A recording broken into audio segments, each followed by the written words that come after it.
Now on CoastTV News. Bellmead backlash. Fast-tracking development is not always the best idea. County Council questions the traffic impact of building new businesses and apartments. Down the road, shopping mall progress and pushback. I'm concerned for my longevity here. Plans for Costco, Target, and more in front of County Council for the first time. Tram shut down. It really was the only choice we had. Ocean City pulls the plug on its iconic boardwalk tram. This is CoastTV News at 6. Plans for this open land raising questions about traffic. Good evening. I'm Madeline Overturf. And I'm Charlie Sakaitis. Welcome to our News at 6. We begin tonight with Bellmead Farm back in front of County Council. Here's a bird's eye view of Bellmead on Route 24, where developers want to rezone 39 acres of horse property for apartments and commercial use. CoastTV News reporter Emma Aiken is live there at the property in Lewis. Emma, Sussex County Council members previously asked DelDOT a handful of questions about that project. Maddie, after Sussex County Council's choice to defer a decision about Bellmead Farm last month, DelDOT has now answered some of the county's questions, specifically several questions about an already busy Route 24 here and what commercial development and apartments could mean for traffic here. This horse farm could be turned into new commercial space. DelDOT has now provided answers about the potential traffic impact if businesses are built here. The department says Atlantic Fields, another proposed commercial development on the soybean farm across the street, was not considered when the Bellmead traffic impact study was done. Karen Soto, who lives nearby, says that worries her. I think they're doing traffic impact studies in a vacuum, or they're not doing traffic impact studies at all because it's called a transportation improvement district. It's thought to be a good idea for places to do that so they could fast track development, but fast tracking development is not always the best idea. In its responses, DelDOT also said the Bellmead developer must put a traffic light at the intersection of Route 24 and the Bellmead site entrance. Stephen Kitta says a light may help, but could worsen other problems at the same time. I see increased risks for both driving, automobile safety, and pedestrian safety. I think at some point in time, tragedy will strike. A kid will get killed, with the close proximity of the schools. Sussex County Council members say they're reviewing those answers until Bellmead is back on the agenda in November. And public comment is still open for another week, so if you want to share your thoughts on the proposed rezoning of Bellmead Farm for apartments and businesses, you can do that through next Tuesday. Reporting live here in Lewis, Emma Aiken, CoastTV News. To give a sense of timing on this, talks of Bellmead have been ongoing since March. In April, Planning and Zoning reviewed the request but delayed a decision to allow for comments from the school district. Later that month, they formally deferred a vote. In September, County Council held an over 4-hour public hearing and again deferred the request. They left the record open to questions and for DelDOT and DENREC to answer. A massive shopping mall called Atlantic Fields is proposed for this entire field right off Route 24. The Sussex County Planning and Zoning recommended conditional approval for a zoning change. That change would be the first step in eventually building stores like Costco and Target. CoastTV News reporter Brandon Ferguson is live in Sussex County. Brandon, we're now in hour 4 of the public hearing. Charlie, the applicant Mulberry Knoll LLC kicked off the public hearing here today, speaking for over 2 hours and mentioning for the first time that there are negotiations with stores like Ross and TJ Maxx. The applicant also claiming this will create 750 permanent jobs and generate $79 million annually in labor money. And if this were to go through, 990 construction jobs temporarily. And when we were in the meeting just before our broadcast, people were mentioning traffic and how close the proposed mall is to Beacon Middle School and Love Creek Elementary School. One woman we spoke to loves Costco and Target, but just not at that location. I would much prefer to drive to a big community to shop when I need to shop at Target or Costco and leave a little bit of our small town feel intact with less traffic. Again, this meeting is still actively happening right now in hour 4, like Charlie mentioned, and we were in there just before our 6 p.m. newscast. All the seats are taken, and there's even some folks standing in the back of the chamber waiting for their turn to talk. And this is the first time that the Atlantic Fields project is in front of Sussex County Council, and it's rare, if ever, that County Council takes action on something that they're hearing for the first time, so no decision is expected tonight. Live in Georgetown, Brandon Ferguson, Coast TV News.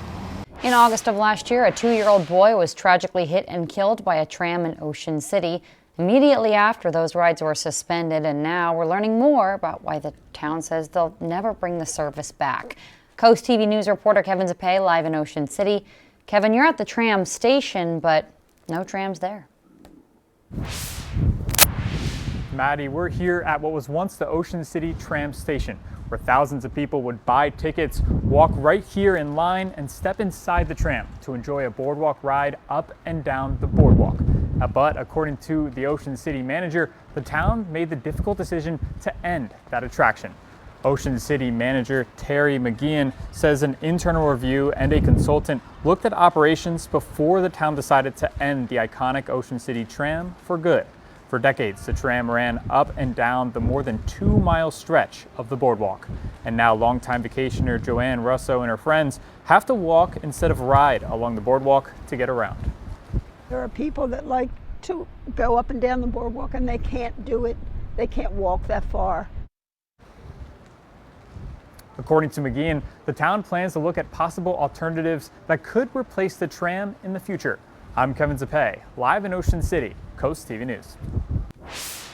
This brings us to our Coast TV poll. We want to know the best way to get up and down the boardwalk. Let's take a look at the updated results. It's changed a little bit. 49% say walking, but now 35% say tram. That's gone up quite a bit since 5 o'clock. Significant there. And biking's gone down at 8%, and drive on roads instead is down to 8% as well. And you can leave us a comment, or you can go vote at coasttv.com or use our mobile app. We're going to show you some updated results tonight on Coast TV News at 11.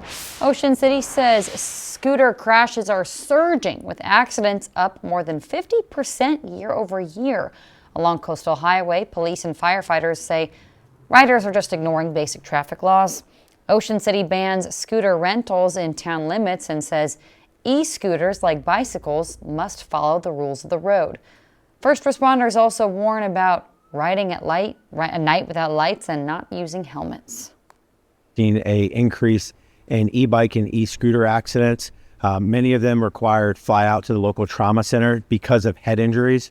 That's why one of the most important things we want to remind folks is that wearing a helmet if you're on one of these e-bikes or e-scooters is essential. The fire department is pushing safety outreach, even giving free helmets, while town leaders emphasize education and targeted enforcement. Let's go ahead and take a live look outside into Ocean City. A beautiful view of the ocean there. Our First Alert Chief Meteorologist Paul Williams has a first look at our forecast. Paul? Well, right now we're actually getting ready to, I'll say, enjoy the wonderfulness of an overnight isolated thunderstorm. Yeah, we want to put a positive spin on everything in life these days. Why not?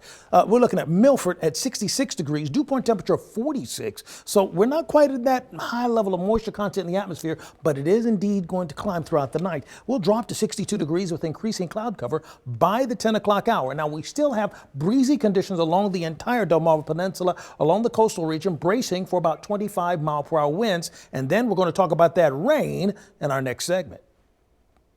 Traffic changes are coming to a busy stretch of Route 1 in Rehoboth Beach. Starting today, drivers will notice shifting lanes, construction crews, and new traffic patterns near Holland Glade Road. DelDOT says it is all part of a project to add a turn lane and traffic signal to improve safety and reduce congestion. In the meantime, you can expect delays as work begins. I think it's good. I do. I mean, the congestion on the road is what it is, but safety's first, so. DelDOT says the changes should be complete by Thanksgiving. Staying in traffic news, there are nighttime road closures coming to the Forgotten Mile area of Rehoboth Beach. DelDOT says the area on your screen now, Robinson's Drive and Anna B. Street between Route 1 and Fisher Street, will be closed to fix the roads up there. That's November 3rd till the 4th from 6 p. to 6 a. To Milton now, you're looking at plans for a Dunkin' Donuts in town. It is at 403 Broadkill Road. The town's Planning and Zoning Commission taking a look at the final site plans tonight at 6:30. It was last month that the Board of Adjustment reviewed variances for the distance between the restaurant service window and a public right-of-way. Milton's attempt to bring the coffee chain to town began over a year ago. In April, Milton's Planning and Zoning Commission gave the project preliminary approval. We have a lot more news to get to this evening. EV drivers in Maryland can charge more. What new grant brings in the state? And we're bracing for a chance of isolated thunderstorms throughout the overnight period. We'll talk about the timing coming up. But first, a little trimming with a big impact. How a local tree company, and many of them helped give the Delaware Veterans Memorial Cemetery a special makeover, when we're back in just 60 seconds. This is Coast TV News at 6. When the community comes together, even a simple trim can make a powerful tribute. On September 17th, thousands of volunteers from across the country gathered at veteran cemeteries and memorial sites to pay tribute to those who served. And in this week's Ties That Bind Us, Coast TV's Kevin Zapay shows us how the Delaware Veterans Memorial Cemetery in Millsboro got a very special makeover by local tree companies. Volunteers working hard at the Delaware Veterans Memorial Cemetery to honor those who served. It's something Toby Schlick, owner of Complete Tree Care, says he and his team have proudly volunteered for over the last 5 years. The guys all look forward to it, giving back to the community for our veterans. I am a veteran, and it makes it a special place for me to be here today and see all the progress that everybody's doing. According to Slick, 3 tree companies came together today to help remove dead branches, beautify the landscape, and run everything through the chipper. Robert Logan with Cypress Tree Care has been part of saluting branches for years and says the effort stretches far and beyond Millsboro. We have over 100 locations throughout the United States, in Puerto Rico and Mexico. Tree companies in certain areas every year and donate our time. Each year we try to raise more and more money. This year we're trying to raise $5 million for the veterans. While crews worked outside, others were supporting behind the scenes. Lisa Lasher, co-owner of Lasher's Barbecue, makes sure the volunteers are fed each year, free of charge. As an appreciation to them, Lasher's Barbecue provides a nice hot lunch for everybody who comes out. From tree work to hot meals, it's all about honoring the veterans who fought for our country, and the volunteers say they'll be back again next year. If you would like to support Saluting Branches and help honor our veterans, you could do so by going to salutingbranches.org to make a donation. I'm Kevin Zapay in Millsboro, Coast TV News. I think the only bump in the old forecast road that we have to watch out for is really some isolated thunderstorms that are likely to fire off between 1 and 3 o'clock in the morning time. So most of us, unless you work third shift, likely to kind of sleep on through it, but it could rumble enough to wake you up. Briefly, aside from that, I don't see anything beyond that to watch out for necessarily. In Rehoboth right now, we're holding at 65 degrees. We're going to drop to only 63. Because of the increasing cloud cover, the temperature's not going to really vary too much because the cloud cover is going to act like a big blanket and kind of keep us at homeostasis, so to speak. But we are watching out and bracing for still a continuous concern for blustery conditions along the beaches. This small craft advisory has been a thorn in our side, and I know you're probably tired of me telling you about it, but I need to keep reminding you that the beach erosion that's still happening in Ocean City, that's part of it too, because the winds are whipping around. It's really unrelenting at this point, and it's really kind of like a war of attrition. It keeps hammering and hammering the coast. It just weakens things ever so steadily along that path. 66 degrees right now, not only in Georgetown, but we're also holding at 66 degrees in Bridgeville and in Laurel. Overnight, we will drop down to 43 degrees in Georgetown, Seaford, Delmar, Willard, as well as Milton and Milford. Now, we want to remind you, just in case you're into stargazing, We do have a meteor shower that's going to kick off starting tonight. It's going to be a little cloudy tonight. You'll have a better look at it tomorrow, but it's okay. You'll have an opportunity, not just tonight, but it goes on until the 23rd, up to 20 meteors per hour, actually, for you to look at. But as far as the outlook is concerned, I don't see any threats as far as severe weather is concerned, but that doesn't mean we won't see a thunderstorm. By 11 o'clock, we're looking for a small line that's going to push through, and then by the time we get to 2:30, 3 o'clock, we see isolated cells with the last run, particularly in the southern portions of Sussex. But then you'll notice it's out of the way by 7 o'clock. It's gone. So we're not expecting to slow you down for your morning commute unless you drive to work at 3 to 4 o'clock in the morning. But 1/10 of an inch of rain is all we're looking for. So we're not looking for a whole bunch of rain, maybe up to about 1/4 of an inch, worst case scenario.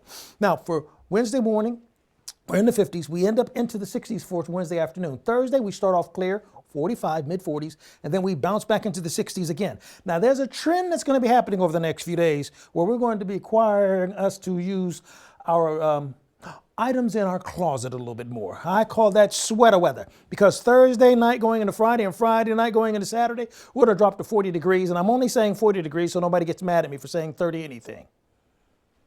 That's just me trying to keep my friends. All right, so anyway, take a look for the next 3 days. We're looking for it to continue to stay cooperative for us in Fenwick Island. Sunshine on Wednesday, and we're looking for sunshine on Wednesday at Lewis as well as Rehoboth Beach. Here's a look at your extended forecast. Thank you, Paul. The Maryland Department of the Environment awarded $5 million for electric vehicle charging infrastructure across the state, with $650,000 of that going to expand fast charger access on the Eastern Shore, including in Berlin and Easton. Delmarva Sports Network from the Wawa Studios. Good evening, sports fans. It is championship week on DSN. Last night we had action on the soccer pitch, and tonight we switch over to field hockey for the Bayside Conference. It's a rematch from a season ago between Queen Anne's County and Stephen Decatur. The Seahawks had a clean sweep yesterday in soccer. Will that carry over to tonight? Decatur has a tough test as the Seahawks fell to this very Lions team a season ago. Last year, QAC came out on top 3-0. Who will it be in 2025? Well, you can watch it live right now on DSN Plus and see the highlights on the final score tonight at 10:30 p.m. Up in the MLB, former Cape Henlopen pitcher and current Blue Jays reliever Mason Fluharty is set to play in the 2025 World Series in just his first year in the Bigs. So far this postseason, Fluharty has pitched in 7 games, allowing 3 earned runs and striking out 7 batters. He won the 2018 DIAA State Championship with the Vikings before going on to play with Liberty and being drafted as well. Best of luck to Mason Fluharty. That over for sports. Have a great night, everybody.